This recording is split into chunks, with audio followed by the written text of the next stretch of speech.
Hi everyone, welcome back to WHU TV. My name is John, your host as always, and I hope you're all doing well as I always do. This is the preview of West Ham's first home Europa League fixture at the London Stadium of the 21-22 season on Thursday evening at 8 o'clock kickoff against SK Rapid Wien, or Vienna as we'll get to know them, from the Bundesliga live on BT Sport 1. As always, this video is sponsored by the channel sponsor 3retro.com. Please click the link in the description below that will take you directly through to the West Ham section of their website, where you can purchase some really nice retro gear, guys, as you can see from the icon that's up here, along with Admiral and Umbro, Clout and Blue track jackets, polo shirts, sweatshirts and t-shirts, so go check those out. Any purchases made through the link in the description below, the commission that the channel would normally be getting, I'll be sending directly onto Iron Supporting Food Banks, the charity within the Newham area that are helping those in the Newham area that are reliant on food banks. So guys, go grab yourself a really nice retro shirt. You'll be saving between 5 and 15 quid on the club shop prices, depending on what you're purchasing, and you'll be going to help those that are less fortunate than you and I.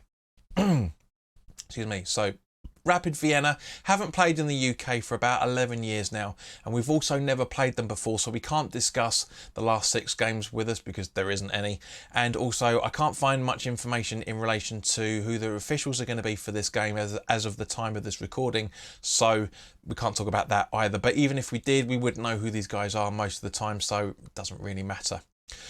Last season, Rapid Vienna finished second in a 12-table team, meaning they made it to the Champions League second round, but over the 2 legs from the middle to the end of July, they lost both legs 3-2 on aggregate to Sparta Prague, but made it through to the Europa League third round 4-2 on aggregate over anorthosis. I think you pronounced that. It sounds like a medical condition. Anorthosis or anorthosis, I'm not sure.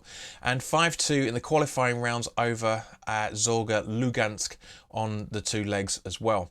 Their first Europa League fixture of this campaign, they lost 1-0 at home against Genk, the other club I said when we did the live draw for the Europa League that I said there would be a very difficult team to play against. Those two are Vienna, Zagreb we played the other week, and also Genk are the 2 teams that I think are out of our group are going to be the hardest ones to play.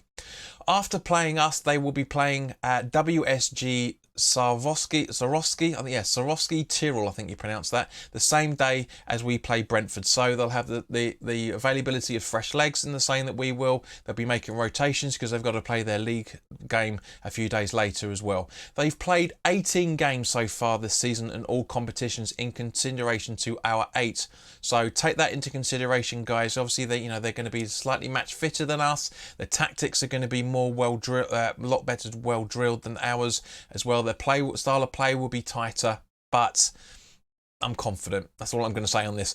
Within the games that they've played so far this season, including the Bundesliga, they've mostly used a 4-2-3-1 formation, the same as us, but they've revolutionised and changed it a little bit during the games, going to a 4-4-2 and the double 6 like Tuchel likes to use with Chelsea.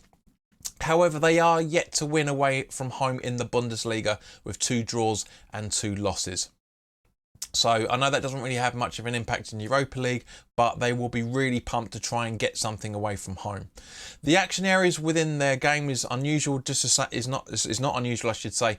Very much like Leicester, very much like Palace, very much like Man United. Their action areas are down the wings. 38% of most games are from the left. Their attacks come from the left-hand side, and 36% are from the right.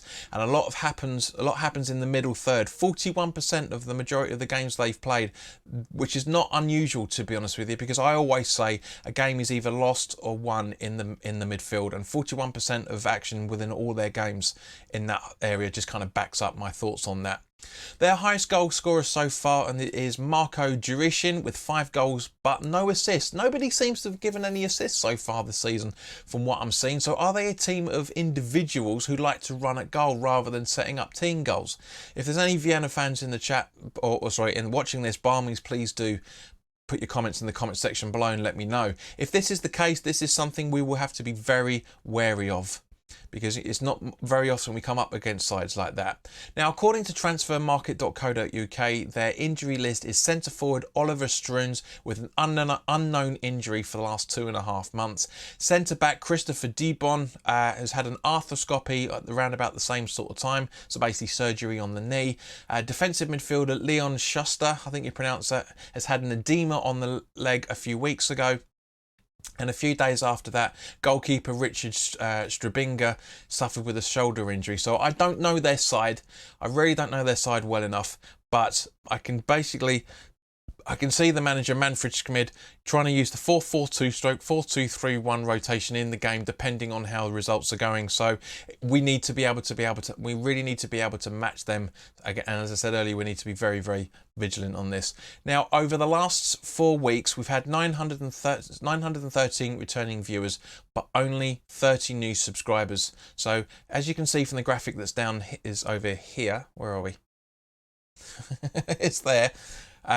This will be partly the answer why 42.3% of you guys are not subscribed that are watching this content, and we are so close to getting to 2,000 subscribers. So if you haven't already done so and you're enjoying the channel, then by all means, please do hit the subscribe button, hit the notification bell, so you know when new content is going up, and we will absolutely smash it well over the 2,000. We're at 58 subscribers to go to that 2,000 marks. So by all means, please do subscribe, because I know you guys enjoy the content. As I say, 913 returning viewers is a lot for a channel with this size, so please do hit that subscribe button.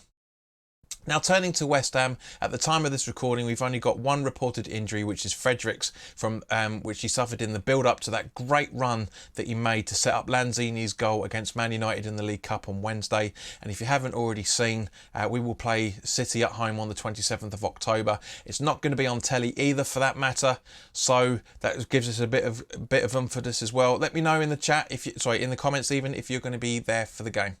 So as always, guys, that means the only thing is to turn over to the starting 11. Now, for me, as you guys may or may not be aware, I've had a bit of issue with recordings in certain things. So I've not used the images, the animation that I normally use. I've gone back to what I was doing a few years ago and have a graphic up on the screen. So this is my change. So I've made a few changes, about 7 or 8 in total, in relation to the Leeds game. So as you can see, we're keeping Areola in goal. Ashby making his right back debut in the Europa League for us. He was very impressive against Everton in the League Cup last season, and I can't see Soufal playing. We've got no other right back, as I said, because Fredericks is injured, so I can only really see him coming in. Dawson and Diop to make up the backs centre pairing. Johnson out on the left, Král and Rice in the midfield, Vlasic, Lanzini and Benrahma making up the attacking midfield positions, with Bowen up front. So guys, as always, please do let me know your thoughts in the comments section below. Let me know if you agree with my starting 11. Do you agree with my formation as well? If you don't, by all means, please do let me know what you're thinking on this. Please do hit the like button if you haven't already done so. I'll be doing a final thoughts video at the end of this game on Thursday evening, or maybe Friday morning, depending on how late it is by the time I get home. And also, for that matter, the Brentford preview will be going up in a couple of days as well. So in the meantime, guys, look after yourselves, and I will see you very, very soon, and enjoy your week. All the best. Take care.